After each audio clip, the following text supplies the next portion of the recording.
Orang tunangan itu tentunya gembira. Apalagi yang lama sudah jomblo ya, dapat tunangan, wah gembira. Tetapi Yusuf menerima kabar sesuatu yang mengagetkan, yang barangkali tidak ia harapkan sama sekali.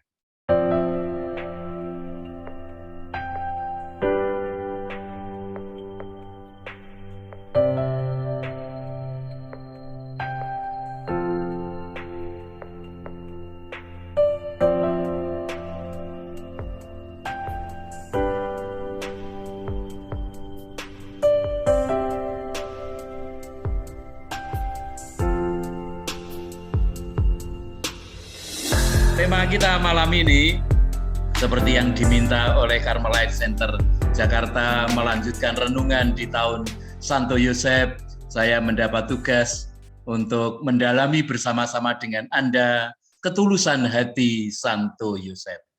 Suatu tema yang kiranya sangat penting, menarik, tetapi mungkin juga tidak mudah, terutama untuk dipraktekkan, dihayati, dihidupi. Tetapi kita ingin mencoba supaya berkembang dari hari ke hari.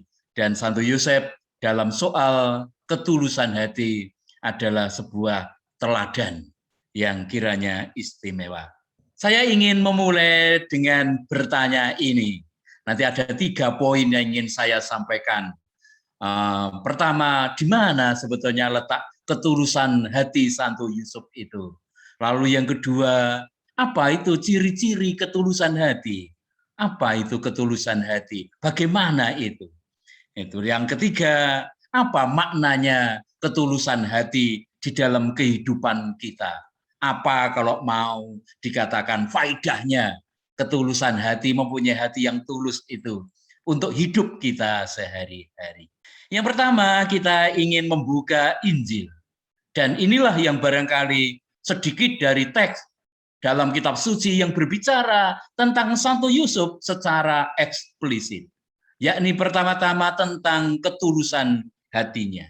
Pembicaraan tentang ketulusan hati ini dimulai dengan peristiwa penting kalau kita baca di dalam Injil Lukas. Pada waktu dia menerima kabar dari malaikat tentang tugas yang sedang dia jalani.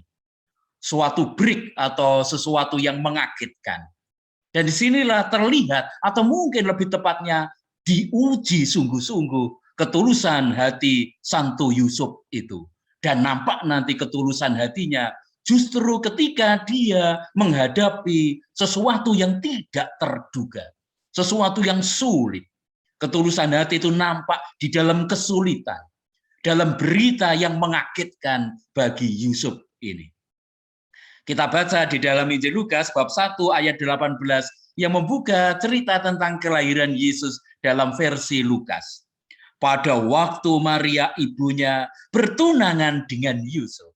Diawali dengan cerita gembira. Orang tunangan itu tentunya gembira. Apalagi yang lama sudah jomblo ya, dapat tunangan, wah gembira. Tetapi Yusuf menerima kabar sesuatu yang mengagetkan, yang barangkali tidak ia harapkan sama sekali.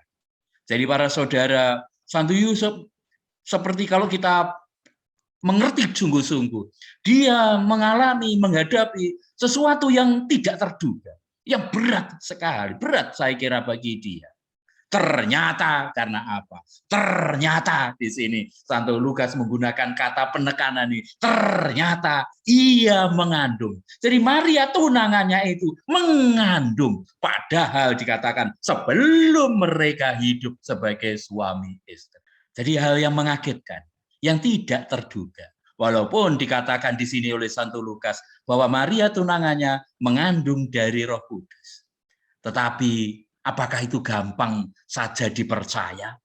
Kalau misalnya tiba-tiba ada anak gadis kita, Mama, aku mengandung. Nah, itu lalu dia bilang, Mama ini karena Roh Kudus loh ya. Siapa percaya? Itu hal yang tidak mudah. Tidak mudah. Dan saya yakin ini yang dihadapi oleh Santo Yusuf pada waktu itu. Sesuatu yang mengagetkan yang tidak dia bayangkan. Dan mungkin juga tidak dia harapkan. Kiranya peristiwa itu sungguh tidak mudah bagi dia. Membuat dia bingung, galau, risau, sedih. Mungkin bahkan juga kecewa. Saya tidak berani menulis di sini karena masih menduga-duga bagaimana perasaan Santo Yusuf. Tapi bisa juga dia kecewa mungkin. Tapi yang pasti bingung, galau, risau, sedih, mengguncangkan perasaan hatinya. Tentunya dia pengen nanti menikahi seorang tunangan yang masih gadis. Iya. Tapi tiba-tiba dia menjumpai tunangannya itu mengandung. Itu di tengah kegalauannya itu yang menurut saya tidak kita ragukan. Maka saya tulis, namun yang tidak kita ragukan adalah ketulusannya. Walaupun dia bingung, walaupun dia galau, walaupun dia mungkin kecewa, sedih, goncang, tapi dia tetap tulus. Itu yang menurut saya menarik. Sebab di tengah kekecewaan, biasanya tidak lagi kita gampang mempertahankan ketulusan. Misalnya saya kecewa dengan seseorang, wah mungkin saya ingin membalas dia. Selalu mungkin berencana jahat dan sebagainya.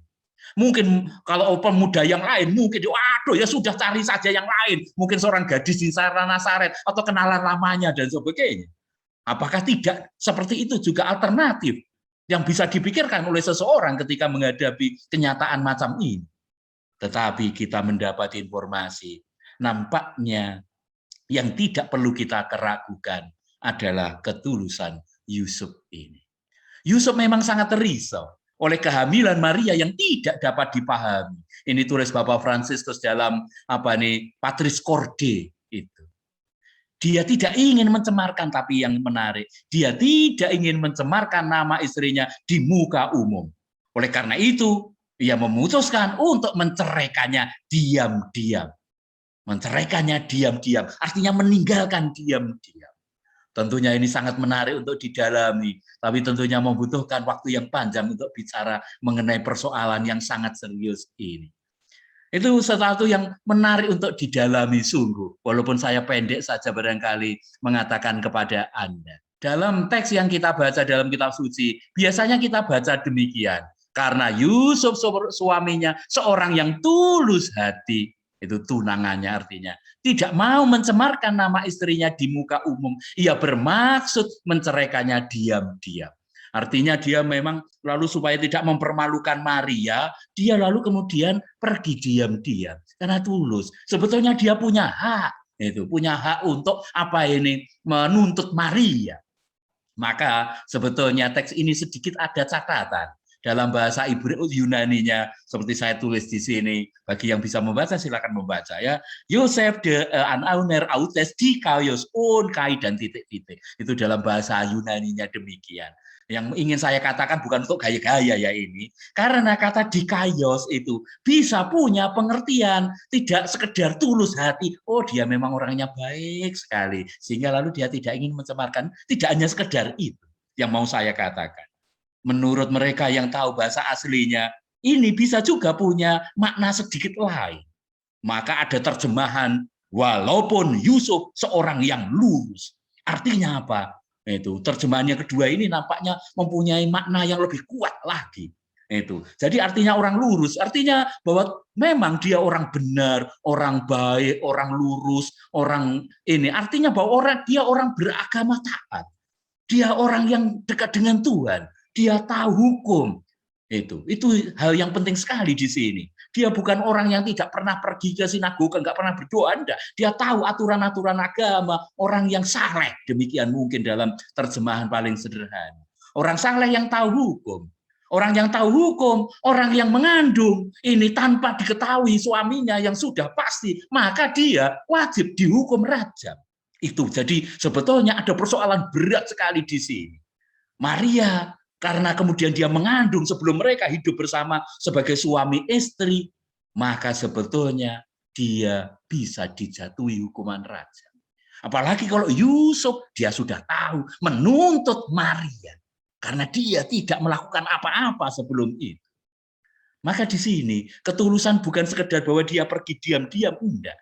Tapi dalam arti bahwa dia orang benar yang tahu hukum, yang walaupun mempunyai hak untuk menuntut Maria, tapi dia tidak ingin mencelakakan apapun. Bahkan juga tidak ingin mempermalukan. Maka dia pergi diam-diam. Nanti masyarakat barangkali lalu kemudian tidak menuntut lagi karena Yusuf tidak menuntut dia. Disitulah pertama-tama ketulusan Yusuf. Ketulusannya adalah dalam kehendak yang baik sekali, menginginkan apa yang paling baik untuk Maria, walaupun dia tahu situasinya sangat buruk. Walaupun dia juga sangat mungkin goncang dan mungkin bisa jadi dalam arti saya katakan tadi kecewa berat. Dik Maria itu begitu dia cintai dan dia tidak punya pilihan lain, seolah-olah mungkin bisa begitu cintanya kepada Maria. Tapi menghadapi kenyataan macam ini, seorang pemuda bisa patah hati luar biasa, kecewa berat. Itu. Bayangan saya bisa juga Yusuf itu menginterogasi Maria. Ayo Dek, ngaku Dek, kamu ini ngapain? Wah, itu bisa juga kan? Itu. Tapi Yusuf nampaknya menghindari itu semua. Dia pergi dengan diam-diam, walaupun barangkali itu hancur hatinya. Seperti lagu itu. Hancur hatiku mengenang di kau. Nanti suruh Promo Jaya yang menyanyi ya. Dia pinter nyanyi, saya tidak bisa nyanyi. Itu yang barangkali persoalan berat yang sedang dihadapi oleh Yusuf. Santo Lukas tertarik khususnya untuk menunjukkan bahwa Yusuf ini adalah orang yang saleh seperti yang saya katakan tadi. Artinya mematuhi semua ketentuan hukum. Jadi Bapak Paus juga menuliskan ini, menggarisbawahi arti ini. Arti lurus tadi, tulus tadi sebetulnya dalam arti pertama-tama saleh. Nanti kesalehan atau ketulusan Yusuf tidak langsung dikatakan secara langsung oleh teks, tetapi nampak di dalam tindakannya. Yang pergi tidak ingin mencemarkan nama Maria, tetapi kemudian dengan tulus ketika diminta malaikat untuk mengambil Maria, dia melaksanakan. Itu yang terjadi. Ini bisa terjadi karena Yusuf pertama-tama adalah orang yang sungguh rohani. Maka ini diceritakan mungkin kemarin-kemarin sudah didalami. Yusuf pertama-tama adalah manusia rohani yang hidup batiniahnya mendalam. Seorang yang hidupnya sungguh dekat dengan Allah, peka terhadap suara Allah. Nampak sekali dalam cerita-cerita Injil diceritakan bagaimana Yusuf sering bermimpi. Dalam dunia kuno, mimpi adalah cara Tuhan menyatakan dirinya kepada orang yang dikasihinya ini. Saya kadang-kadang juga mimpi, tapi mimpi nomor buntut. Ada yang tambahan. Nampak sekali saya tunjukkan di sini. 4 kali dia mimpi. Yang pertama, perintah mengambil Maria sebagai istri, lalu kemudian perintah mengungsi ke Mesir, lalu perintah kembali ke Israel, dan nasihat supaya pergi ke Nazaret. Itu yang dikatakan di sana. Dan selalu dia itu mentaati perintah. Jadi ketulusan pertama-tama di sini nampak itu secara pendasar dalam kemampuan Yusuf untuk mengatakan ya, taat kepada apa yang dikatakan dan direncanakan oleh Tuhan. Walaupun barangkali dia seperti saya katakan tadi, ada kegalauan luar biasa. Mungkin juga kecewaan yang mendalam. Tapi dia taat. Ketulusannya nampak di sini. Itu selain nanti nampak juga di dalam kebaikannya terhadap Maria, tidak menuntut apapun. Tapi di tempat pertama, yakni bahwa dia taat kepada rencana Tuhan. Maka selalu dikatakan tentang dia, sesudah bangun dari tidurnya, Yusuf berbuat seperti yang diperintahkan malaikat itu kepadanya. Itu seperti referen tadi hampir 4 kali dengan rumusan sedikit berbeda. Itu selalu berbuat. Yusuf menyatakan di sini dalam bahasa yang terkenalnya tentang Maria fiat, itu artinya terjadilah padaku menurut perkataanmu. Itu terkenal dengan Bunda Maria, kata-kata Bunda Maria. Walaupun tentang Santo Yusuf tidak dikatakan demikian, tapi seolah-olah memang terjadi seperti itu. Pada Yusuf juga terjadilah padaku menurut perkataanmu. Karena dia selalu berbuat seperti yang diminta oleh Tuhan lewat malaikat. 4 kali ini dikatakan. Yusuf berbuat, Yusuf bangunlah, Yusuf pun bangun, pergilah Yusuf. Itu nampak dari kesiapsiagaannya untuk mengatakan ya dan melakukan apa yang diminta oleh Tuhan. Dia tidak menunda-nunda atau tidak merayu Tuhan atau menawar itu. Bagaimana Tuhan kalau enggak? Itu nanti saja ya Tuhan, enggak. Dia selalu siap melakukan apa yang walaupun barangkali dia bisa saja tidak setuju atau barangkali keberatan atau barangkali juga tidak paham, tapi dia berat. Walaupun nanti dia berjuang bagus sekali, bagaimana dia mau coba menyesuaikan dan memahami rencana Tuhan itu. Maka kalau boleh saya rangkum teks tentang kisah kelahiran Yesus itu yang diceritakan oleh Lukas, yang nampak di sini peranan Yusuf sangat menarik. Nah, barangkali karena saya mengajar kitab suci, maka analisis ini saya berikan kepada para frater, ya, Anda secara singkat saja. Bagaimana proses, namanya cerita itu ada alur, ada situasi awal yang mengagetkan, suatu situasi awal yang pada dasarnya sebelumnya menyenangkan karena bertunangan, tapi ada berita yang mengagetkan. Itu. Di tengah berita mengagetkan, dia punya rencana manusiawinya sendiri. Dia pengen begini, tapi nanti ada pemberitaan rencana ilahi. Dan cerita ini ditutup dengan tindakan manusia, tindakan Yusuf yang dibimbing oleh rencana ilahi. Saya kira ketulusan itu terletak di situ.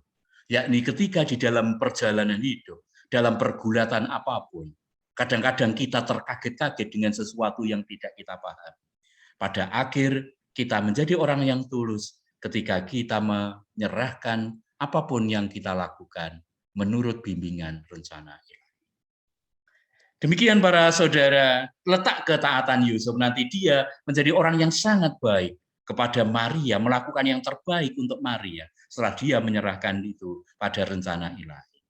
Bagaimanakah ketulusan itu, ketulusan hati ini dalam renungan saya renungkan tadi siang sebelum pergi ada ibadat arwah dan ada seorang bruder kami yang meninggal tadi pagi. Itu saya menemukan ada 7 barangkali yang bisa saya renungkan tentang ketulusan Santo Yusuf ini. Tanda-tanda yang juga untuk menguji juga barangkali apakah saya orang yang tulus hati atau belum. Saya tidak mengatakan tidak, tapi mungkin belum. Yang pertama, Yusuf itu orang yang tulus karena dia mengikuti kehendak Allah. Dalam keadaan apapun, Yusuf dalam situasi apapun adalah seorang pribadi yang taat kepada kehendak Tuhan. Dia nampaknya adalah seorang yang tidak pernah mengikuti kehendaknya sendiri. Tapi hanya kehendak Tuhan saja yang ia cari. Itu saya yakini, kita yakini tentang Santo Yusuf ini. Tulus itu seperti air yang murni. Itu jadi tulus murni biasanya satu kata yang saling menggantikan, menggantikan. Bagaimanakah tulus? Ya seperti murni, air yang murni, air yang bersih. Hidup Yusuf itu juga begitu. Apa itu yang membuat air kok murni Romo?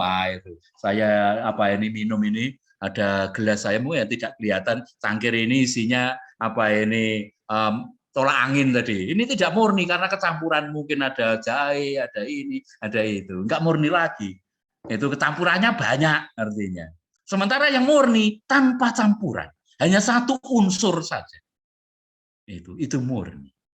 Maka hidup yang murni juga seperti Yusuf ini, bahwa di dalam hatinya, dalam hidupnya hanya kehendak Allah saja. Itu yang ada di dalam hati dan hidup Yusuf adalah kehendak Tuhan saja.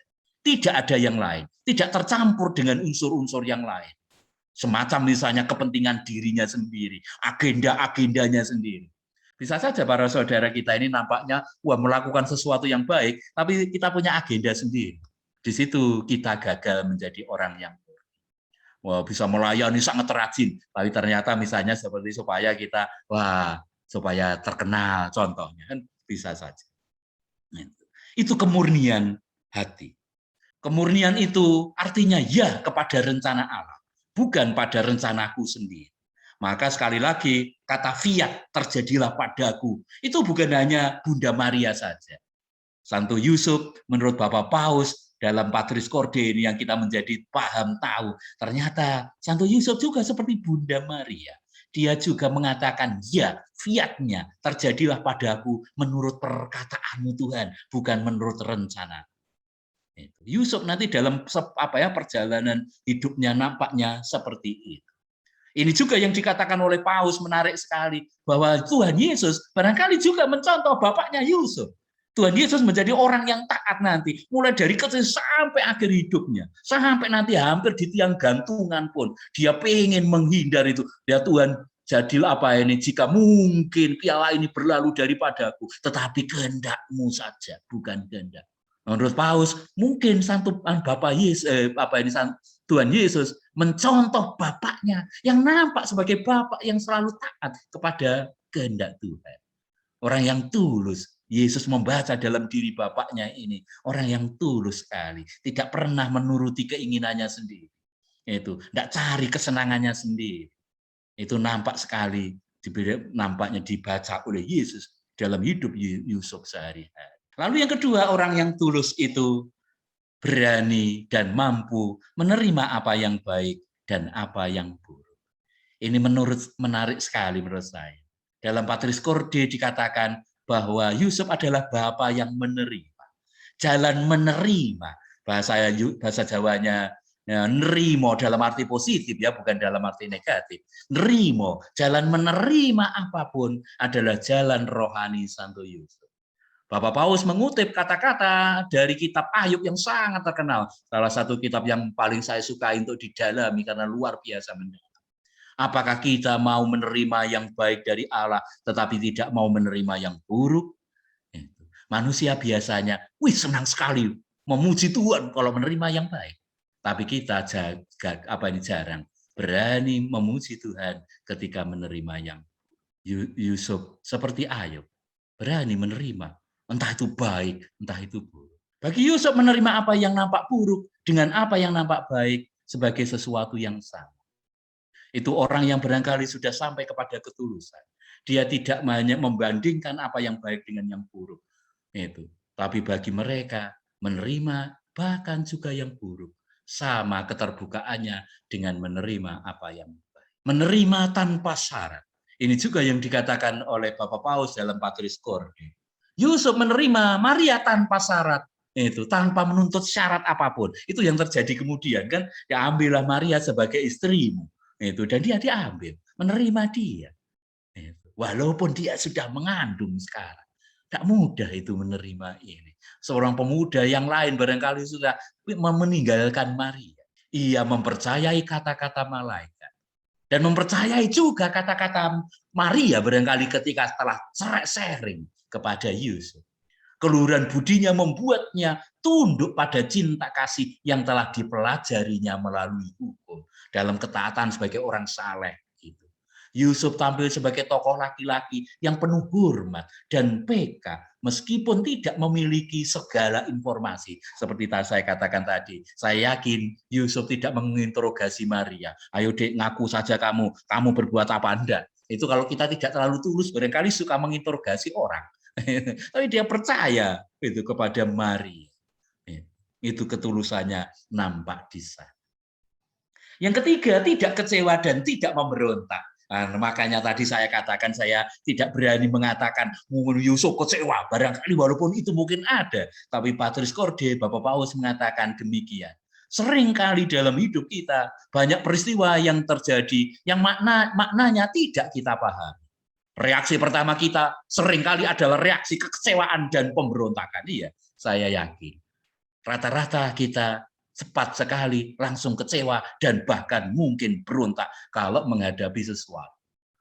Coba saja misalnya tentang pandemi ini, pasti kita rata-rata juga kecewa. Mungkin juga berontak pada Tuhan, Tuhan ini bagaimana toh? Atau kalau ada peristiwa tertentu yang tidak menyenangkan. Saya juga beberapa saat-saat terakhir ada berbagai peristiwa ini banyak orang yang saya kenal baik meninggal, kakak kandung saya juga meninggal tiba-tiba, masih cukup muda. Ada barangkali juga dalam hati kecil tersembunyi, walaupun saya bisa ngecek juga dalam hati saya sebesar apa kekecewaan saya, pemberontakan saya. Itu harus dicek masing-masing. Bisa juga pemberontakan orang-orang tertentu sangat besar, kuat. Tapi Yusuf mengesampingkan pemikirannya untuk memberi ruang atas apa yang sedang terjadi. Jadi dia barang mungkin juga kecewa, tapi dia mencoba untuk memberi tempat yang sedikit sekali kepada kekecewaannya itu. Itu yang mau dikatakan oleh Paulus. Dan betapapun tampak misteriusnya itu di matanya. Walaupun dia tidak paham juga, kok bisa seorang gadis mengandung tanpa intervensi laki-laki, kok bisa? Dia nggak paham juga, tapi dia menerima misteri itu. Mengambil tanggung jawab hal itu. Dia tidak berontak. Barangkali kalau berontak lalu ngomong kosong ini, mungkin dia tidak. Dia menerima itu. Lalu dia berdamai, mendamaikan dirinya dengan sejarahnya sendiri. Dia lalu berdamai, artinya mengambil itu semua sebagai bagian hidup. Itu orang-orang yang mungkin paling baik adalah ketika walaupun menghadapi situasi-situasi yang tidak mudah, mengecewakan, tapi merangkul, memeluknya, merasa dan melihat itu semua menjadi bagian dari perjalanan hidupnya. Ini ketulusan Yusuf barangkali begitu. Kata-kata dari Ani Besong ini sangat menarik bagi saya. Ada yang harus melakukannya, tetapi mengapa harus saya? Wah itu kan, itu ya bisa juga kita menjadi tipe orang yang demikian ini. Kalau orang lain bisa, mengapa harus saya toh? Wah itu kan adalah pertanyaan yang paling dilontarkan oleh orang-orang yang berjiwa lemah, orang yang menghindar dari apapun yang tidak mudah, pengennya cari yang cari yang mudah, menghindar dari yang sulit. Di situ mulai nampak ketidaktulusan kita. Yusuf adalah manusia dengan hati yang damai, hati yang sederhana, bukan hati yang bersungut-sungut. Ini saya pasang 3 patung kecil orang-orang yang damai hatinya. Ini yang satu Romo Jaya, yang satu Romo Tinto, yang satunya Romo Nano. Itu anggota Carmelite Center Jakarta, kan Anda kenal semua. Itu dia bukan orang yang bersungut-sungut. Dia orang yang terbuka pada apa yang masih tersembunyi. Itu jadi tidak semuanya maknanya langsung jelas, tapi dia terbuka. Perlulah mengesampingkan segala kemarahan dan kecewaan, serta memberi ruang tanpa kepasrahan duniawi, tapi kepasrahan kekuatan penuh harapan pada apa yang tidak kita pilih namun ada. Dia tidak memilih itu, tapi ada. Harus dipeluk. Banyak hal tidak kita pilih. Tragedi misalnya kematian orang yang kita cintai tidak kita pilih, tapi ada. Dan Tuhan itu nampaknya menyembunyikan makna, masih tersembunyi, tetapi makna itu ada. Disinilah keterbukaan Yusuf, maka dia mampu terus. Dalam bahasa Jawanya ada istilah bagus sekali, ngesti suwung wenganing budi. Jadi mengusahakan kosong untuk membuka budi kita. Yang keempat, tanda ketulusan itu adalah bahwa dia seorang pribadi yang hening. Itu orang tulus itu kebanyakan mungkin mampu untuk hening. Walaupun tidak harus bahwa orangnya diam saja, enggak, tapi mempunyai kebeningan atau keheningan batin. Bahkan Injil tidak pernah menuliskan satu kata pun yang pernah keluar dari mulut Yusuf. Itu menurut saya menarik. Ada berbagai pengomentar tentang ini. Paus Benedictus bahkan mengatakan kata-kata yang menurut saya pendek tapi tajam. Let's allow ourselves to be infected by the silence of Joseph. Itu biarkan diri kita diinfeksi, dipengaruhi, dimasuki oleh keheningan Santo Yusuf. Yusuf adalah pribadi yang tidak banyak bicara. Dia barangkali terlatih menahan diri dalam mengatakan sesuatu. Bahkan memang itu saya kira benar sekali. Itu kita perlu terlatih untuk bahkan mengatakan sesuatu yang barangkali menyenangkan kita. Itu apalagi gosip itu biasanya banyak sekali yang hanya memuaskan diri kita, tapi nanti akibatnya adalah buruk. Itu. Tahu kita buruk, maka itu buruk akan menimbulkan akibat buruk. Itu orang harus mampu mengendalikan diri. Dan ini termasuk bagian dari keheningan. Orang yang mampu ke dalam. Dan ketulusan nampaknya gitu. Semakin banyak gosip yang kita sebar, semakin kita biasanya sulit untuk menjadi orang yang tulus. Juga seperti Maria, Yusuf juga seorang yang mampu menyimpan segala sesuatu dalam hati dan merenungkannya. Ini saya kira benar sekali. Lalu yang kelima, ciri dari ketulusan adalah tabah dan setia dalam penderitaan. Ini berikutnya setelah orang mampu hening, mampu tidak berontak, mampu mengolah kekecewaan. Akhirnya dia tabah juga dan setia, mampu setia dalam penderitaan. Kalau kita tidak mampu tadi menjadi orang yang bersungut-sungut, berontak, tidak mampu hening, akhirnya orang juga tidak kuat ketika ada kesulitan atau penderitaan sedikit. Penginjil Lukas pada bagiannya mengisahkan bahwa Yusuf menghadapi perjalanan yang panjang dan tidak nyaman. Ini adalah salah satu contoh bagaimana Yusuf tahan terhadap tabah dan setia terhadap penderitaan atau kesulitan. Injil tidak memberitahu memang, kata Patris Corde, Bapak Paus Fransiskus. Berapa lamanya Maria, Yusuf, dan anak tinggal di Mesir, kita nggak tahu ya. Karena saya cari tadi kakaknya Santo Yusuf nggak ketemu-ketemu para saudara. Kita tidak dapat informasi kakaknya bagaimana, lalu dia pernah tinggal di mana, nggak tahu ya. Itu. Namun tentu saja mereka harus makan, menemukan sebuah rumah, sebuah pekerjaan.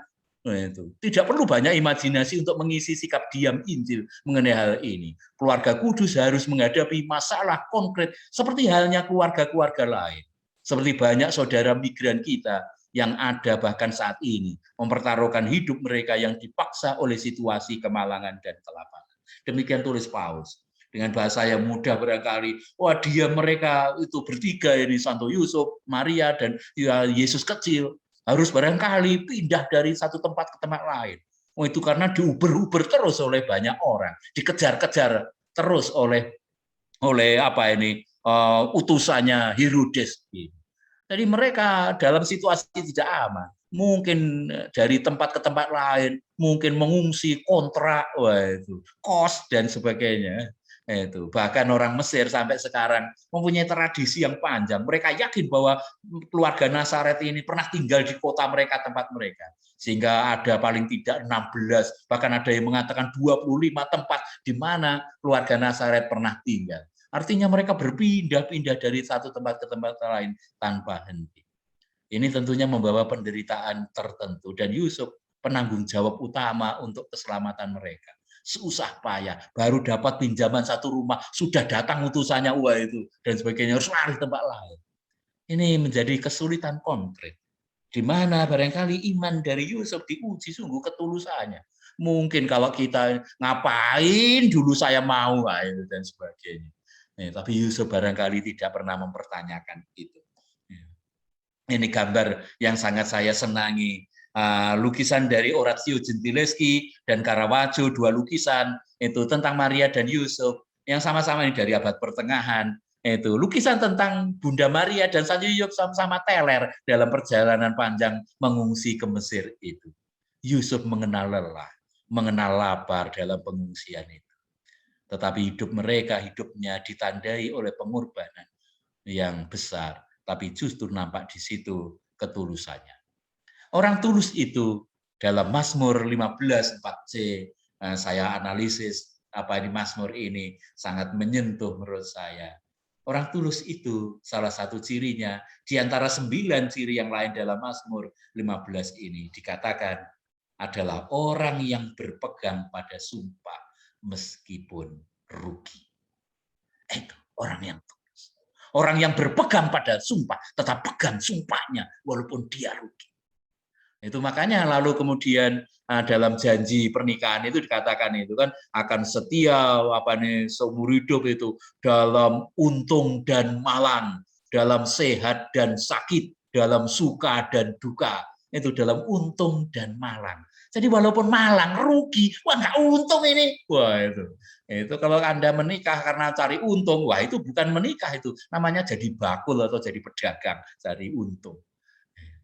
Tapi orang yang tulus, walaupun dia rugi, misalnya ibu ini, suaminya sudah nggak bisa apa-apa, nggak kerja, nggak menghasilkan apa-apa, rugi besar dia, tetapi dia tetap berpegang pada sumpah. Ketulusan mengandaikan kemampuan kita untuk rugi. Dan justru ketika rugi itu baik, karena menunjukkan ketulusan dan pengorbanan kita. Lalu yang keenam, ketulusan itu seperti lagu masa kecil kita dulu. Itu kasih ibu kepada beta tak terhingga sepanjang masa, hanya memberi tak harap kembali, bagai sang surya menyinari dunia. Wah, itu. Jadi ketulusan itu menurut saya seperti itu. Itu juga Santo Yusuf. Dia mencintai Maria, Yusuf, itu hanya memberi, tak harap kembali. Wah, itu dia tidak mengharapkan Tuhan. Nanti janjinya apa Tuhan? Upahnya apa? Wah itu. Oh susah-susah gini masa saya nggak diberi jabatan yang tinggi ya? Misalnya, itu politikus kalau itu ya. Santo Yusuf bukan politikus, dia orang yang tulus. Bagai sang surya. Orang yang tulus itu dalam hal ini saya menemukan catatan yang menarik dari tradisi Islam malah. adalah tidak terpengaruh atau termakan oleh pujian atau cercaan orang lain. Bagi mereka segala pujian indah atau cercaan yang buruk adalah sama nilai. Itu kita jarang yang sudah mampu seperti itu. Tapi untuk ngetes kita, dipuji oke, dicerca oke. Itu kita belajar tulus. Kedua, tidak mengharapkan balasan atau ganjaran dari amal kebajikan yang pernah dilakukan, tetapi hanya mengharapkan apa yang berkenan kepada Tuhan. Jadi doanya pertama-tama bukan karena nanti semoga apa upahnya banyak Tuhannya, tapi semoga apa yang saya lakukan berkenan kepada. Itu tanda ketulusan. Dan yang ketiga, orang tidak pernah mengungkit-ungkit kembali segala kebaikan yang pernah dilakukan. Itu tanda kita tidak lulus. Oh, nggak ingat ya, dulu itu kalau bukan karena saya. Wah, biasanya kita suka begitu. Ini kita belajar untuk tidak mengungkit-ungkit. Dan akhirnya para saudara yang terakhir, ketujuh, ketulusan itu nampak di dalam kemampuan untuk rela dan bersukacita walaupun bekerja di balik layar dalam bayang-bayang. Itu juga yang dikatakan oleh Bapak Paus, walaupun Bapak Paus di bagian pertama tidak saya bahas di sini, berbicara sedikit tentang hal yang lain, apa artinya bayang-bayang. Tapi saya ingin mengatakan hal yang kedua ini. Ia tinggal di antara manusia dalam lingkungan keluarga kudus di Nazaret. Satu dari sekian banyak keluarga di kota kecil di Galilea. Satu dari sekian banyak keluarga di tanah Israel. Itu menarik. Jadi ketika Tuhan itu mau hadir di tengah kita, dia memilih satu keluarga yang sederhana. Keluarga Yusuf Maria ini. Jadi kalau ini Tuhan yang datang, wah Yusuf ini orang yang hebat luar biasa mestinya. Wah, dia bisa petantang petenteng. Aku ini bapaknya Yesus loh. Wah, itu kan. Wah, kata kita saja misalnya hanya saudara. Saya ini kenalannya DPR. Wah, itu saja sudah bangga bukan main kita ini kan. Wah, itu membanggakan orang lain yang wah itu saya ini bapaknya ini saya saudaranya itu. Oh, saya kenal Pak Jokowi. Wah, saya kenal Pak Jokowi. Hanya Pak Jokowi nggak kenal saya. Iya. Itu jadi kita ini tapi Yusuf tidak menonjolkan menggarisbawahi ini. Walaupun Yesus anak Allah tumbuh dalam keluarganya, tapi itu tidak menjadikan dia menjadikan privilege, membanggakan dia mendapat hak privilege macam-macam dengan segala nama besarnya, tidak. Bahkan juga luar biasa ini. Yusuf ini suatu kali kan juga dalam cerita yang sangat terkenal ketika dia 12 tahun pergi ke Bait Allah lalu menghilang, lalu ditanya oleh Maria, "Nak, mengapa engkau melakukan ini bagi kami, pada kami? Kami bingung mencarimu." Itu. Tapi jawaban Yesus, tidak tahu bagaimana reaksi Yusuf waktu itu. Mengapa engkau mencari aku? Bukankah aku ada di rumah Bapakku? Harus ada di rumah Bapakku? Yusuf yang selama ini membesarkan dia sebagai bapaknya. Tidak tahu perasaannya. Anak ini gimana? Aku kian bapaknya.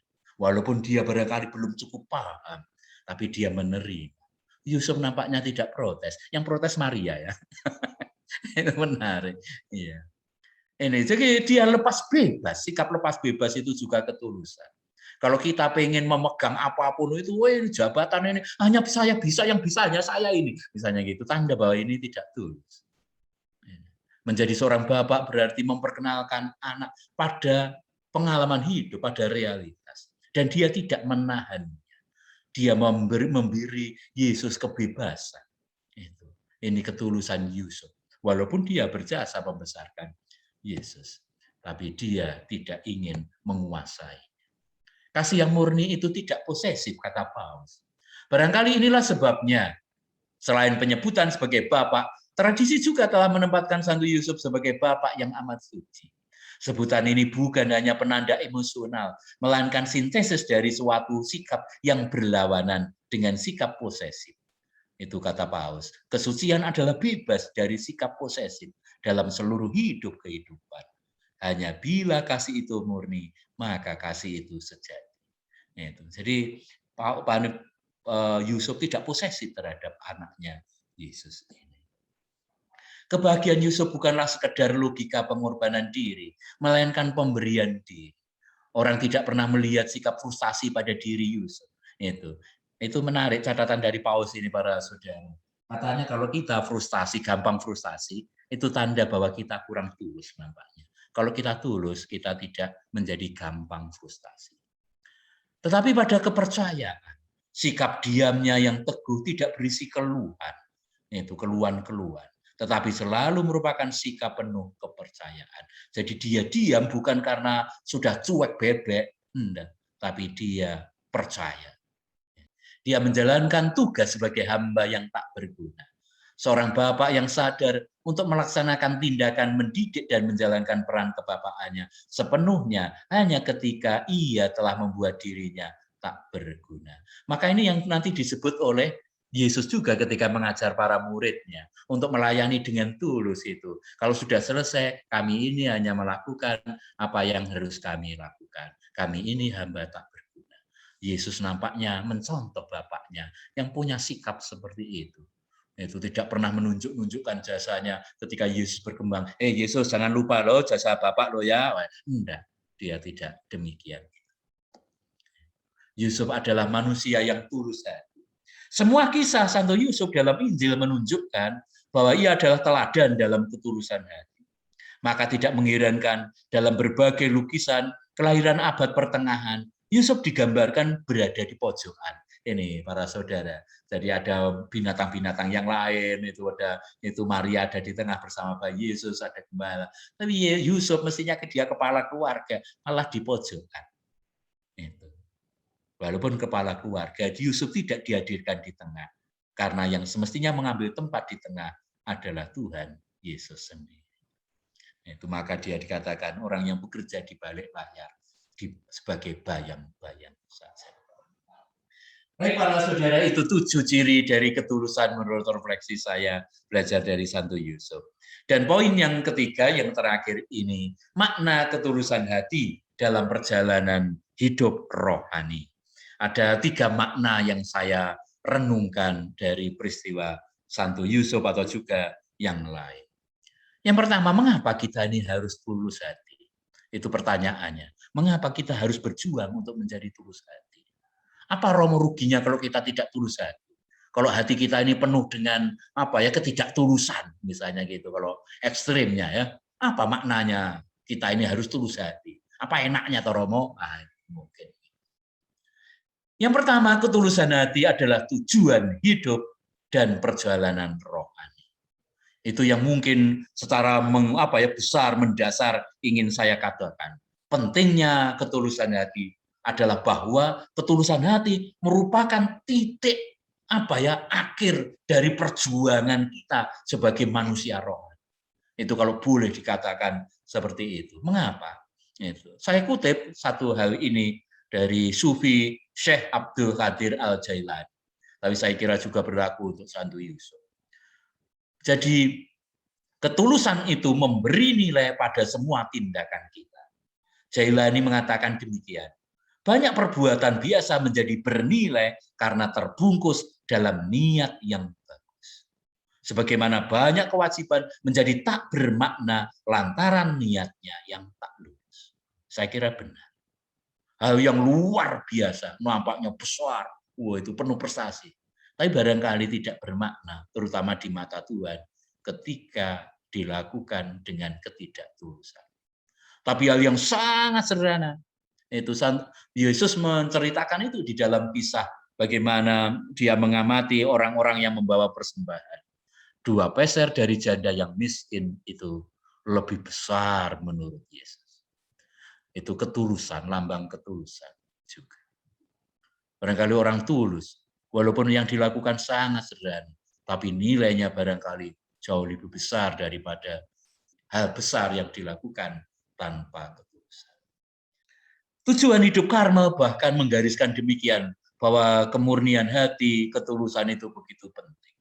Tujuan hidup Karmel sebagaimana dirumuskan dalam buku kuno namanya Primorum Monachorum adalah mempersembahkan kepada Allah hati yang murni atau hati yang tulus. Itu kalau mau dikatakan yang suci dari segala dosa. Ini ditafsirkan secara khusus dari cacat-cacat, agenda-agenda dan sebagainya. Itu. Bahkan seorang sufi muslim mengatakan demikian. Agama seseorang diukur dari ketulusannya. Agamamu adalah ketulusan. Itu saya kira benar dan saya setuju dengan kata-kata yang sangat bagus ini. Inti dari agama nanti pada dasarnya adalah ketulusan dari orang itu. Walaupun ada orang yang barangkali menjalankan tugas agama, banyak macam-macam, doa berkali-kali sehari, lalu kemudian puasa tidak karuan. Tapi ternyata untuk dirinya sendiri sebetulnya. Yang dicari adalah kesenangannya sendiri, kepuasannya sendiri, merasa hebat sendiri. Itu barangkali kemudian tidak bermakna. Itu saya kira juga diayati oleh Santo Yusuf. Dan yang kedua, ketulusan itu membuat manusia melihat Allah. Ini yang barangkali kunci lebih dalam lagi. Seperti dikatakan oleh Tuhan Yesus. Berbahagialah orang yang suci atau murni atau tulus hatinya. Sama saya kira. Karena mereka akan melihat Allah. Jadi Santo Yusuf itu melihat Allah sudah sejak dunia. Karena tulus hati. Ketika orang tulus, dia akan melihat Allah. Itu juga dikatakan oleh Tuhan Yesus ketika dia mengatakan sesungguhnya jika kamu tidak bertobat dan menjadi seperti anak kecil, artinya melihat dunia dalam ketulusan, itu kamu tidak akan masuk dalam kerajaan surga. Entah nanti setelah mati ataupun sekarang ini. Anak-anak itu di dunia ini sudah menikmati surga ketika mereka masih menjadi orang-orang yang tulus dan polos. Itu. Melihat siapapun temannya gembira, tersenyum. Oh, itu tidak ada kebencian sama sekali. Itu surga sudah di dalam dunia ini. Melihat Allah mereka. Itu ketulusan. Maka semudah atau sesulit apa melihat Tuhan itu tergantung dari ketulusan kita. Surga itu juga demikian. Sesulit atau segampang apa surga? Itu tergantung dari semudah atau sesulit apa kita menghayati apapun dalam ketulusan. Semakin kita tidak tulus, semakin Tuhan itu enggak kelihatan. Semakin tulus, semakin Tuhan itu kelihatan. Maka salah satu cerita yang mengesan sekali bagi saya, mungkin pernah lihat film ini, itu Children of Heaven kalau tidak salah, film Turki. Itu cerita tentang Ahli dan Zahra. Itu ceritanya sangat menarik. Si Ahli ini menghilangkan sepatu adiknya, padahal sepatunya itu nggak ada lain, nggak ada penggantinya. Maka setiap hari mereka harus si Ahli waktu janjian dengan adiknya yang sekolah siang, lari untuk menyerahkan sepatu yang habis dipakainya, ganti dipakai oleh adiknya. Itu berbulan-bulan begitu karena sepatunya hanya satu. Sampai suatu hari ada lomba lari 10 km ingat saya. Itu. Dan Ali latihan setiap hari supaya nanti bisa menang. Wah, itu. Ada juara dapat piala, lalu kemudian juara kedua dapat sepasang sepatu, juara ketiga dapat Romo Jaya, bukan, nggak tahu juara tiga dapat apa. Itu lalu pada hari hanya itu si Ali lari sungguh itu dengan sungguh-sungguh dia keinginannya nanti mendapatkan sepatu untuk adiknya. Tapi celakanya pada waktu dia lari dan teman-teman dia lari terlalu cepat, akhirnya dia juara satu dan dapat piala. Bapaknya memanggil dia, saudara-saudaranya gembira bukan main. Kecuali si Ali ini nampak sedih. Karena apa? Karena dia dapat juara satu dan dapat piala. Padahal dia hanya pilih juara 2 saja. Tapi dapat sepasang sepatu untuk adiknya. Ini cerita tentang ketulusan. Anak-anak ini melihat Allah sungguh. Maka disebut judul filmnya Children of Heaven, anak-anak surga. Anak-anak yang masih benih. Anak ini tidak menginginkan juara pertama. Kita seringkali mendidik anak kita juara pertama kan. Itu jangan kalah dengan yang lain. Si Ali ini mau juara 2 saja. Tapi hidupnya berguna. Larinya tadi berguna untuk adiknya. Daripada dapat juara, dapat piala. Tapi untuk diri sendiri. Ini saya kira mengkristalkan dengan bagus sekali apa artinya ketulusan. Dan Yusuf saya kira juga demikian. Itu hidupnya untuk keselamatan. Hidupnya untuk Maria, untuk Yesus, dan untuk kita semua. Dan yang ketiga, makna penting dari ketulusan adalah menyelamatkan manusia untuk bisa sampai tujuan. Martin Buber, seorang filsuf terkenal Yahudi, ketika mengomentari Mazmur 15 yang tadi saya komentari, dia menulis demikian. Bagus sekali. Jadi dia mengumpamakan ketulusan itu seperti apa. Dia mengutip cerita dari Rabi Mikal, seorang guru Yahudi kuno. Tertulis dalam Mazmur, siapa yang akan mendaki gunung Tuhan? Siapa yang akan tinggal di tempatnya yang kudus? Itu. Jadi jawaban dari apa nih Mazmur itu kan yang murni hatinya atau yang tulus hatinya. Itu yang mendaki gunung Tuhan. Yang sampai pada Tuhan adalah mereka yang tulus hati. Ketulusan itu seperti apa? Itu lalu diceritakan di sini oleh Buber. Ini dapat dibandingkan dengan seorang yang naik ke sebuah gunung dengan kereta dan sampai di tengah-tengah jalan mendaki, kuda-kuda kelelahan dan harus berhenti untuk memberi istirahat. Oh itu jadi kecapean kuda ini padahal sedang mendaki. Oh itu siapa yang tidak sadar akan menggelundung. Namun siapa yang sadar mengambil sebuah batu dan menaruhnya di bawah roda sehingga bisa berhenti. Demikian sehingga kemudian bisa sampai ke puncak gunung. Jadi ketulusan itu seolah-olah itu seperti batu pengganjal. Kalau kita melakukan perjalanan hidup lalu kecapean, padahal sudah miring tanahnya, sudah mendaki, kita capek lalu pengen menyerah. Banyak orang yang tidak tulus dalam pengabdian, pelayanan, hidup perkawinan atau apapun sering pengen menyerah. Tapi orang yang tulus istirahat sejenak. Nah, ketulusan itu mengganjal. Ya sudah, enggak apa-apa. Memang sedang mengecewakan. Ya enggak apa-apa, istirahat sejenak. Tapi karena dia tulus, dia lalu mempunyai kekuatan untuk lanjut lagi. Orang yang tulus tidak akan pernah menyerah. Dia akan lanjut sampai tujuannya, yakni hidup berkenan pada Tuhan, melayani Tuhan. Malam Romo, saya jadi teringat Santo Yusuf dari Perjanjian Lama, Santo Yusuf dan Yosef dari Arimatea. Ketiganya memiliki ciri yang sama, yaitu lurus hati dan mengikuti kehendak Tuhan. Betulkah, Romo? Baik, kalau antara Yusuf dalam Perjanjian Lama, anak Yakub, dan dengan Santo Yusuf memang ada koneksi yang barangkali disengaja. Ya, jadi para penulis Perjanjian Baru, ketika menulis tentang Yusuf, membayangkan Yusuf di dalam Perjanjian Lama. Maka dilukiskan mereka juga sama-sama orang yang bermimpi. Itu Yusuf dalam Perjanjian Lama juga disebut jago mimpi. Bahkan disebut oleh para saudaranya dengan istilah tertentu dalam bahasa Ibrani. Disebut Baal Halomot, artinya jagonya mimpi-mimpi. Gitu. Dan menafsirkan juga mimpi. Itu dalam Perjanjian Lama. Memang sengaja, jadi dua-duanya menjadi tokoh yang disejajarkan. Jago mimpi artinya orang yang sangat dekat dengan Tuhan, mengetahui kehendak Tuhan, menafsirkan mimpi, tetapi juga dengan ketulusannya. Yusuf dalam Perjanjian Lama mulai dari bab 45 sangat diceritakan sangat mendalam. Sebetulnya dia bisa membalas itu. Ini juga Yusuf, makanya tadi bayangan muncul dalam benak saya, wah Yusuf apa ini tunangan Maria ini juga bisa membalas dalam tanda petik apa ya kekecewaannya kepada Maria, tapi dia enggak. Yusuf dalam Perjanjian Lama juga ketika ke-11 saudaranya sudah di hadapan dia, kalau saya misalnya jadi Yusuf, wah ini saatnya ini, aku balas dendam ini. Wah, Yusuf juga begitu, tapi dia enggak, bahkan mengubah itu. Tentunya dia sudah berhasil ya mengolah apa ya kedendaman, kebencian, tidak begitu saja gampang tentunya tidak. Dia berhasil mengolahnya dengan baik. Akhirnya membaca peristiwanya yang buruk yang dialami, yang dulu dicelakakan, disia-siakan oleh saudara-saudaranya. Jangan takut. Tuhan mengirim aku lebih dahulu ke sini untuk menyiapkan tempat bagi kamu. Itu persis nanti dengan apa yang dikatakan oleh Tuhan Yesus. Jangan khawatir, di rumah Bapakku ada banyak tempat. Aku pergi ke sana untuk menyediakan tempat bagi kamu. Itu nanti anaknya Yusuf, ini Yesus yang mewarisi semangat Yusuf di dalam cerita Perjanjian Lama.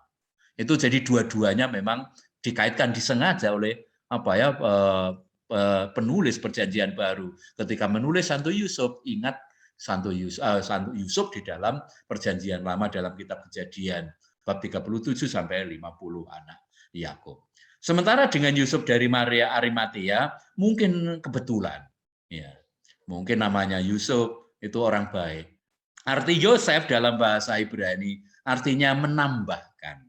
Itu menarik, jadi menambahkan. Jadi apa ya, Yusuf itu memberi nilai plus lah gitu. Dia tidak ingin ambil peran utama, maka dia tulus. Saya hanya tambahan saja. Itu menambahkan, tapi tanpa tambahan ini ada sesuatu yang kurang.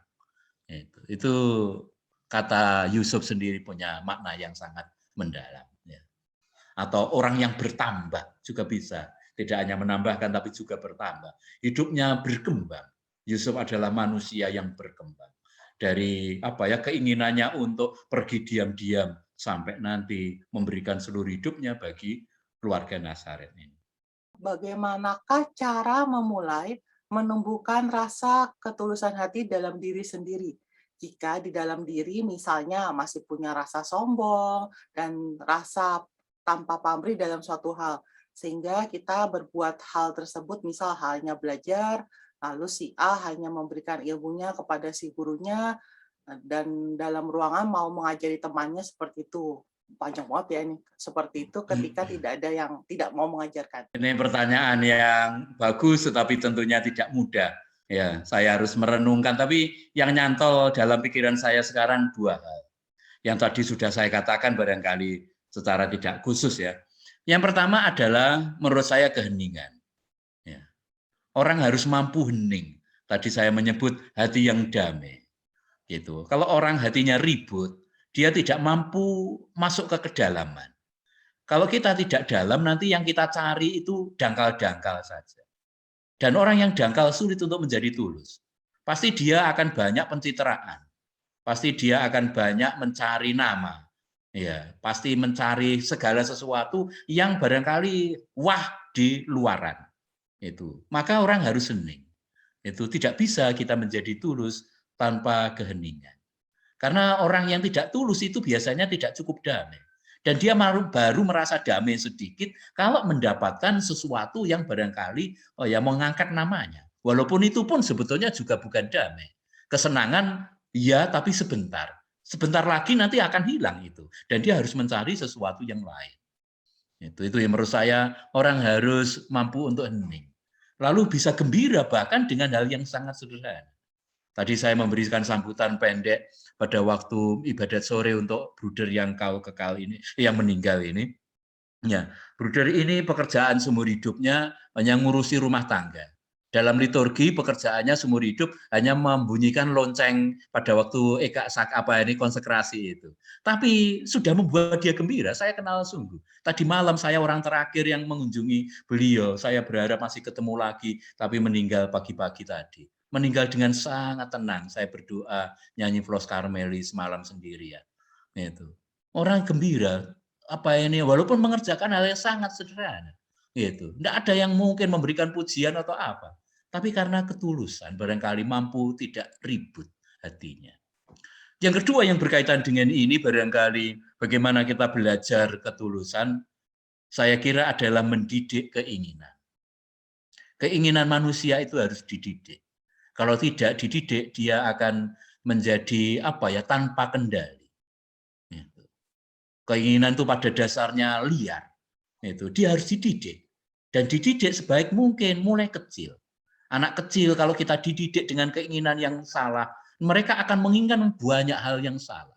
Menginginkan barangkali hal-hal yang tidak perlu. Anak kecil harus dididik dengan baik untuk menginginkan apa yang baik untuk diinginkan. Dan barangkali tidak perlu menginginkan apa yang tidak perlu diinginkan. Saya memberi contoh cerita anak kecil ini konkret karena saya kenal secara akrab, karena anak kecil ini, gadis ini rajin mengunjungi kami di biara kami di Jalan Talang 3 Malang, dan cukup akrab dengan saya sudah dipanggil Mbah ya sekarang. Mbah, sekarang sudah mulai besar dia. Sudah kelas 3 atau kelas 4 sudah paham macam-macam. Tapi mulai dari kelas 3 tahun ya kenal saya, lalu macam-macam. Salah satu yang menarik dan banyak hal yang mengharukan bagi saya. Salah satunya dia gini, beberapa semester itu dia mamanya bilang, Romo dia tidak lagi juara 1. Loh kenapa? Enggak belajar ya? Enggak. Dia pengen supaya temannya yang juara 1. Karena ada temannya itu berjuang keras, enggak pernah juara 1 dan dia sedih bukan main temannya ini Romo. Padahal si anak ini itu ya apa ya rajin belajar tapi selalu juara satu tanpa belajar sangat ngoyo pun itu. Maka dia paham itu, Mama, aku untuk semester ini nggak usah juara satu ya, saya juara 2 saja supaya temanku yang pengen juara satu dapat giliran juara satu ya, Ma ya. Itu seperti cerita tadi tentang Ali dan Zahra tadi. Saya terharu terus terang. Dia terdidik dengan baik soal keinginan. Tidak berambisi untuk melakukan apapun supaya dia juara satu terus. Dan dia menikmati itu, mengerti itu. Bukan karena dia malas, tapi karena dia paham. Itu contoh kecil, ada banyak contoh-contoh yang kecil yang mengharukan. Dan saya semakin percaya bahwa anak-anak memang guru kita dalam artinya apa ya, melihat Allah. Itu yang menentukan keinginan. Dan kita sering menginginkan banyak hal yang membuat kita menjadi tidak tulus. Kenapa di awal Santo Yusuf berniat menceraikan Maria secara diam-diam? Bukannya kalau menceraikan malah membuat Maria menanggung malu? Pertama, mengapa dia menceraikan diam-diam? Karena dia tidak tahu apa yang terjadi.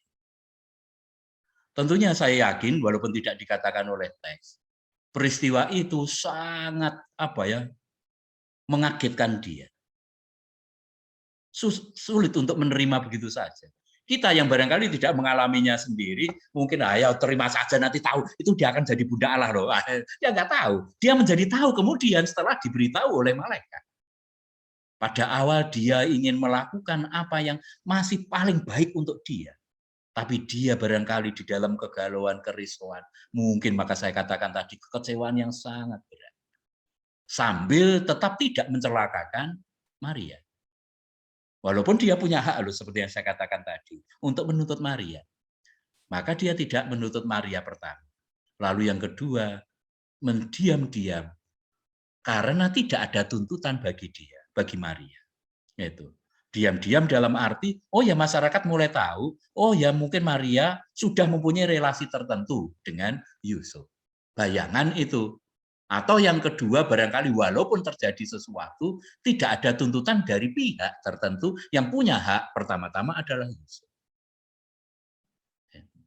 Itu sehingga kompleksitas permasalahan itu yang membuat dia lalu kemudian itu mengambil tindakan itu, tetapi dengan tetap punya niat yang sangat baik. Walaupun nanti itu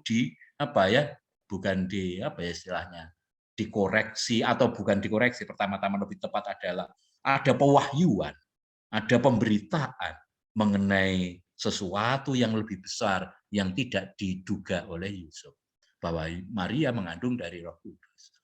Disitulah pergulatannya dia untuk mulai percaya. Dia mulai percaya, lalu mulai menerima itu. Dari ketulusan hati yang kedua, yaitu berani dan mampu menerima apapun yang buruk. Apakah hal buruk itu juga datang dari Allah? Misalnya kecelakaan pesawat, kemudian kehilangan anggota keluarga, dan lain-lain. Lalu yang kedua juga sama, menanyakan bahwa bagaimana mampu bertahan dalam penderitaan kehendak Tuhan itu. Apakah saat kehendak Tuhan ada atau tidak, apalagi kalau di perasaan kita lagi dilanda dengan segala perasaan yang kacau. Ya, ini pertanyaan yang tentunya sangat serius. Ya, enggak tahu saya bisa menjawab dalam waktu yang pendek atau tidak. Saya memberi di satu kelompok, ya agak besar juga, dengan tema khusus Maria dan kehendak Tuhan.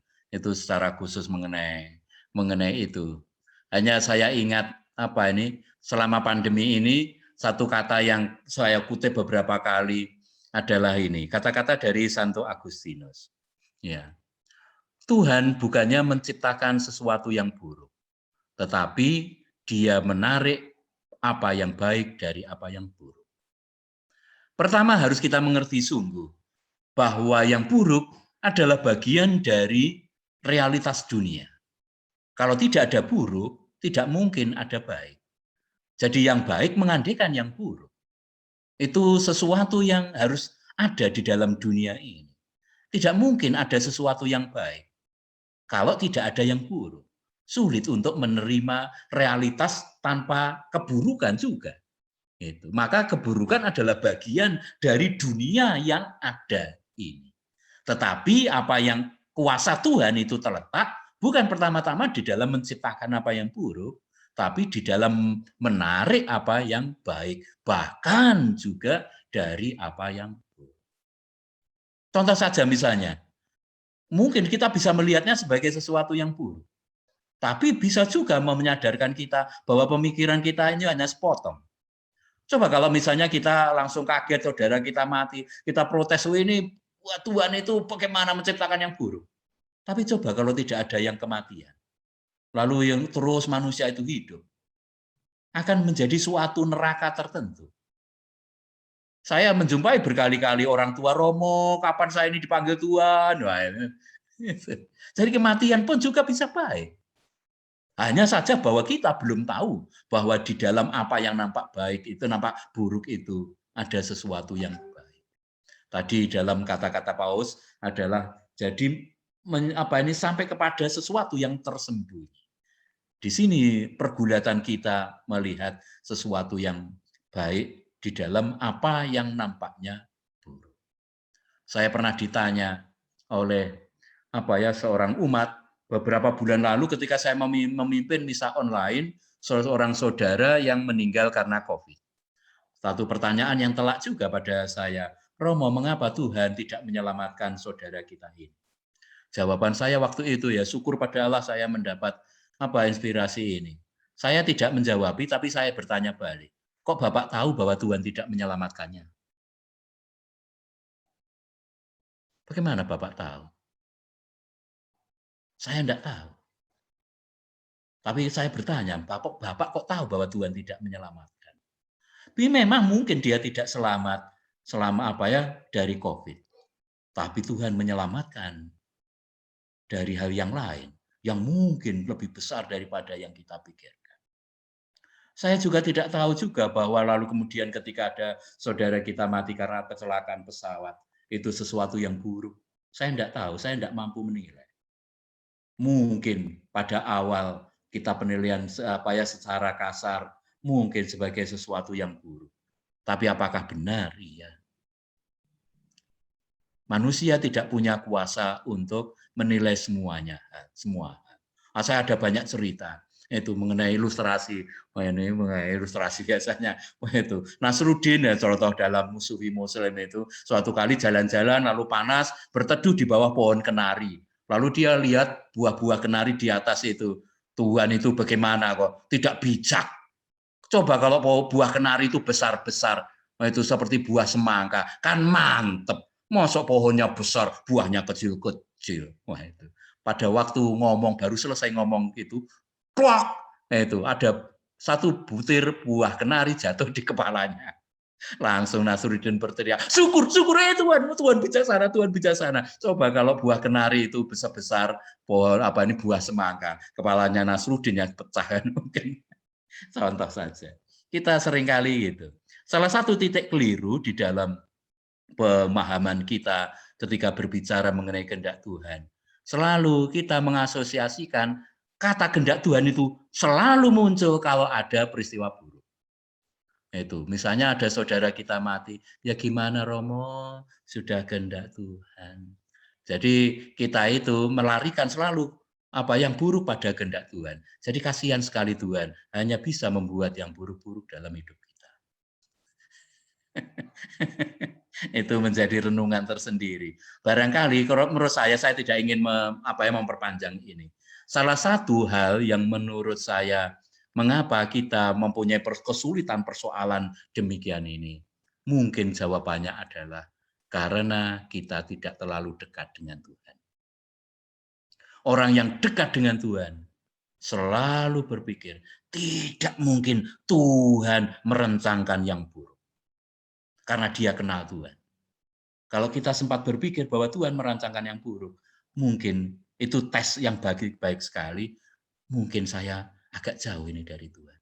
Belum kenal dia sungguh-sungguh. Itu saya kira juga itu. Maka tadi benar, bagus ini pertanyaan, mengantar kita pada pemahaman bahwa Yusuf adalah orang kuncinya sangat dekat dengan Tuhan. Itu nanti mengapa dia tulus? Nanti menerima apa yang baik dan apa yang buruk.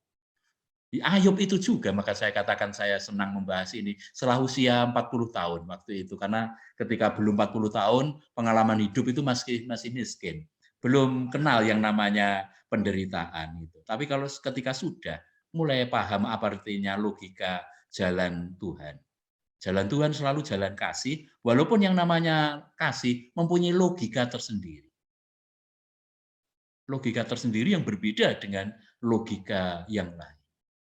Itu orang yang dekat dengan Tuhan itu, maka Ayub berkata, kalau kita mau menerima yang baik, kenapa tidak mau menerima yang buruk? Sama dengan logika seorang suami dengan seorang istri yang setia seumur hidup.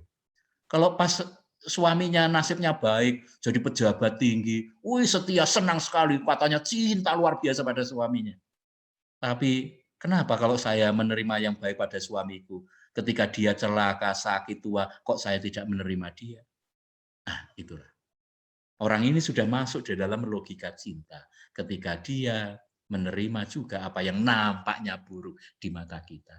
Tapi misalnya celakanya seorang suami, dia sakit-sakitan, bagi istri yang setia bukan sesuatu yang buruk dalam arti relasi yang mendalam. Tetapi berapakah usia Santo Yosef dan Santa Maria ketika mereka bertunangan? Nanti saya coba pergi ke Israel, lalu tanya kepada Kementerian Kependudukan kalau ada kakaknya Santo Yusuf ya. Bisa aja nih Suromo ya. Ada kakaknya, KTP dan sebagainya lah. Gitu ya.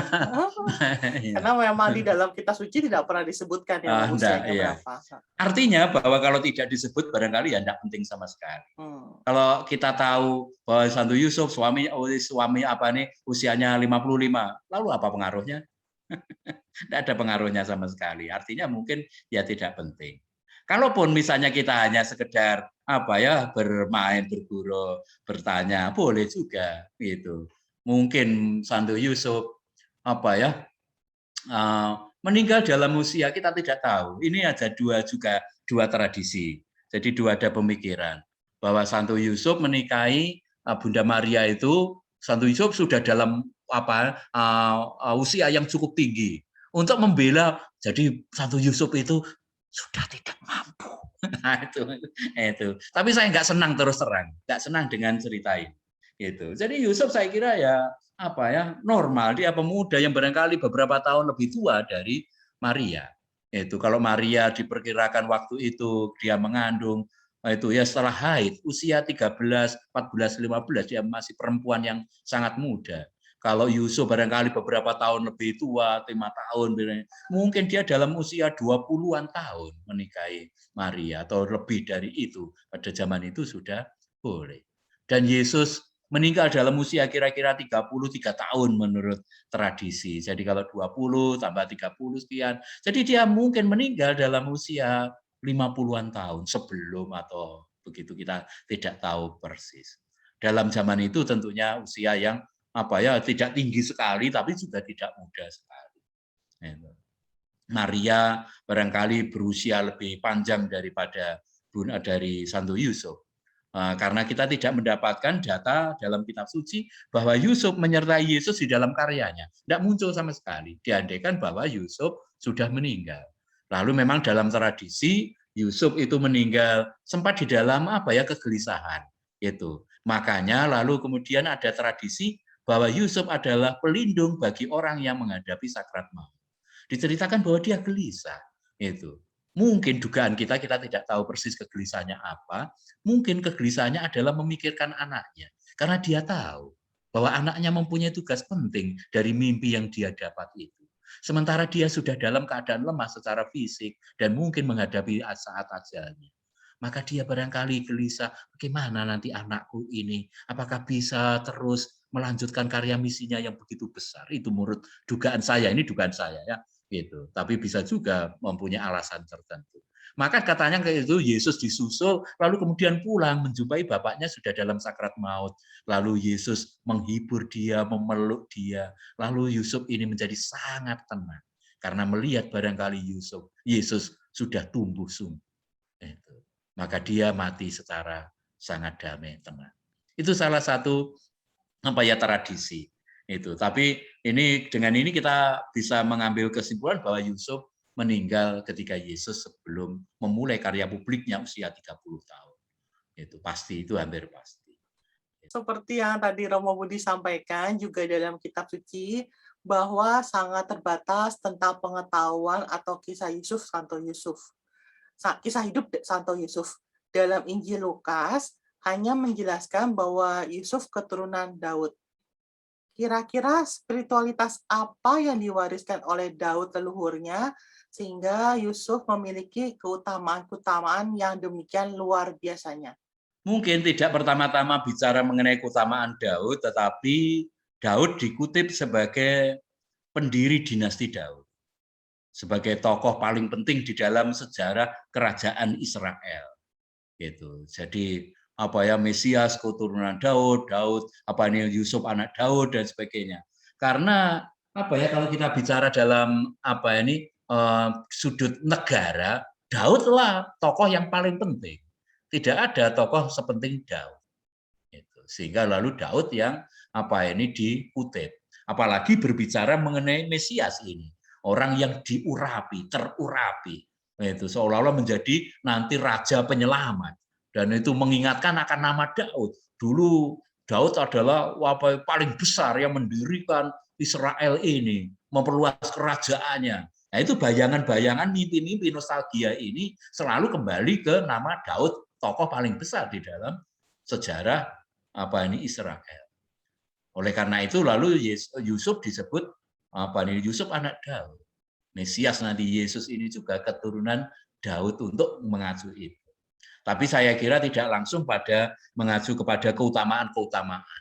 Walaupun tentunya memang Daud mempunyai keutamaan-keutamaan penting yang patut dipuji. Walaupun juga mempunyai kekurangan-kekurangan yang sangat serius sebagai raja seperti kita ketahui itu. Contohnya dia lalu mengambil istri Uria yang tidak sah, dia lalu dia juga tidak mampu mengendalikan anak-anaknya nanti saling berebut kekuasaan, bahkan saling membunuh dan sebagainya. Di masa tuanya Daud mengalami kesulitan-kesulitan sangat serius. Jadi tidak langsung dikaitkan dengan keutamaan dari Daud tersebut, hanya sebagai tokoh besar dalam sejarah Israel. Romo, ketika ada orang yang menganggap diri kita tidak tulus, bahkan mencaci maki, tentu kita merasa sakit hati dan kecewa. Lalu suatu hari orang tersebut kembali meminta bantuan kita, dan kita langsung mengiyakan, tapi di dalam hatinya berkata, oh ternyata kamu membutuhkan bantuan saya. Nah, apakah kata-kata itu yang timbul di hatinya tersebut bisa dikatakan tidak tulus dan menyombongkan diri? Iya, sinyal-sinyal bahwa kita belum tulus. Iya, sinyal-sinyal. Walaupun kita tidak ungkapkan gitu kan, tapi artinya, oh ternyata, itu kan sekarang butuh aku, itu kan. Artinya memang belum cukup tulus. Enggak apa-apa, saya kira kita yang penting adalah bahwa kita sadar akan diri kita sendiri yang paling penting. Oh ya, sadar, aku ternyata belum tulus. Itu. Daripada kita ini enggak sadar, lebih baik sadar. Bahkan sadar akan dosa itu juga sangat baik. Langkah dari awal dari kehidupan rohani. Bahkan misalnya orang yang berdosa pun itu dengan bahkan kesulitan yang belum dia atasi, tapi minimal kita menyadari itu sudah merupakan titik awal pertobatan dan juga titik awal kesucian. Orang suci bukan berarti tanpa dosa. Itu. Orang suci adalah orang yang bahkan menyadari dia seorang pendosa. Itu semua orang suci begitu. Tanya nanti sama orang semua orang suci. Mereka pasti tidak akan merasa, aku ini orang kudus loh, jangan main-main. Itu pada waktu itu enggak kudus ya. Nah, orang kudus malah nyadari kami ini orang berdosa. Sementara kita yang bukan orang kudus ini, saya ini sudah lumayan suci, Romo. Ya, itu mungkin. Jadi, tidak apa-apa itu kita kalau tahu disadari lalu diakui, maka kita akan mengatakan ritus pertama dalam Ekaristi, saya mengaku. Nah, itu mengakui, saya mengaku bahwa saya belum tulus. Nah, itu kan misalnya gitu. Mungkin lebih baik konkret gitu ya, pengakuan ini. Wah, saya mengaku saya belum tulus. Itu terhadap temanku itu yang itu ternyata. Wah. Jadi itu mungkin sinyal-sinyal kita belum tulus. yang ketika disadari akan sangat baik lalu diakui. Ya, saya pernah dengar tradisi perkawinan di bangsa Yahudi ada 2 tingkat. Apa maksudnya itu, Mo? Tahap tadi jadi tahap pertunangan dengan tahap perkawinan. Ya. Yang tahap pertunangan sudah ada ikatan resmi. Maka lalu kemudian dalam teks Injil Lukas tadi dikatakan Yusuf seolah-olah seperti suaminya, walaupun mereka belum hidup bersama sebagai suami istri. Jadi ada tahap tertentu yang bisa jangkanya panjang, bisa juga agak lebih pendek. Saya tidak tahu mendetailnya gitu. Tapi ada tahap. Di gereja Katolik pun sebetulnya juga dipraktekkan sampai mungkin beberapa tahun lalu atau mungkin masih kelompok-kelompok tertentu akan sangat baik gitu. Karena tahap pertama mereka mengenal secara serius, sudah terikat. Aku sudah tunangan, sudah itu. Jadi tidak, kalau pacaran barangkali belum ada ikatan resmi. Itu. Jadi tunangan artinya ikatan resmi. Mereka sudah pakai cincin tunangan. Artinya sudah ada kebulatan. Itu terikat dengan itu bahwa saya pasangannya dia, tetapi belum hidup bersama-sama. Nanti hidup bersama-sama itu akan diresmikan dalam tahap berikutnya. Dalam tradisi Yahudi adalah pesta besar. Bahkan seperti dalam Injil Yohanes, suatu indikasi bahwa pestanya besar sampai kehabisan anggur itu. Penyebabnya karena Romo Jaya, Romo Tinto hadir waktu itu ya. Itu. Jadi nanti ada upacara besar untuk itu tahap kedua. Itu tahap kedua yang dirayakan, lalu mereka setelah itu hidup bersama sebagai suami istri. Demikian secara singkat. Mimpi itu tidak memiliki nilai yang istimewa. Maka ya tidak perlu dijadikan sebagai pegangan. Tidak perlu dijadikan sebagai sebuah patokan kebenaran.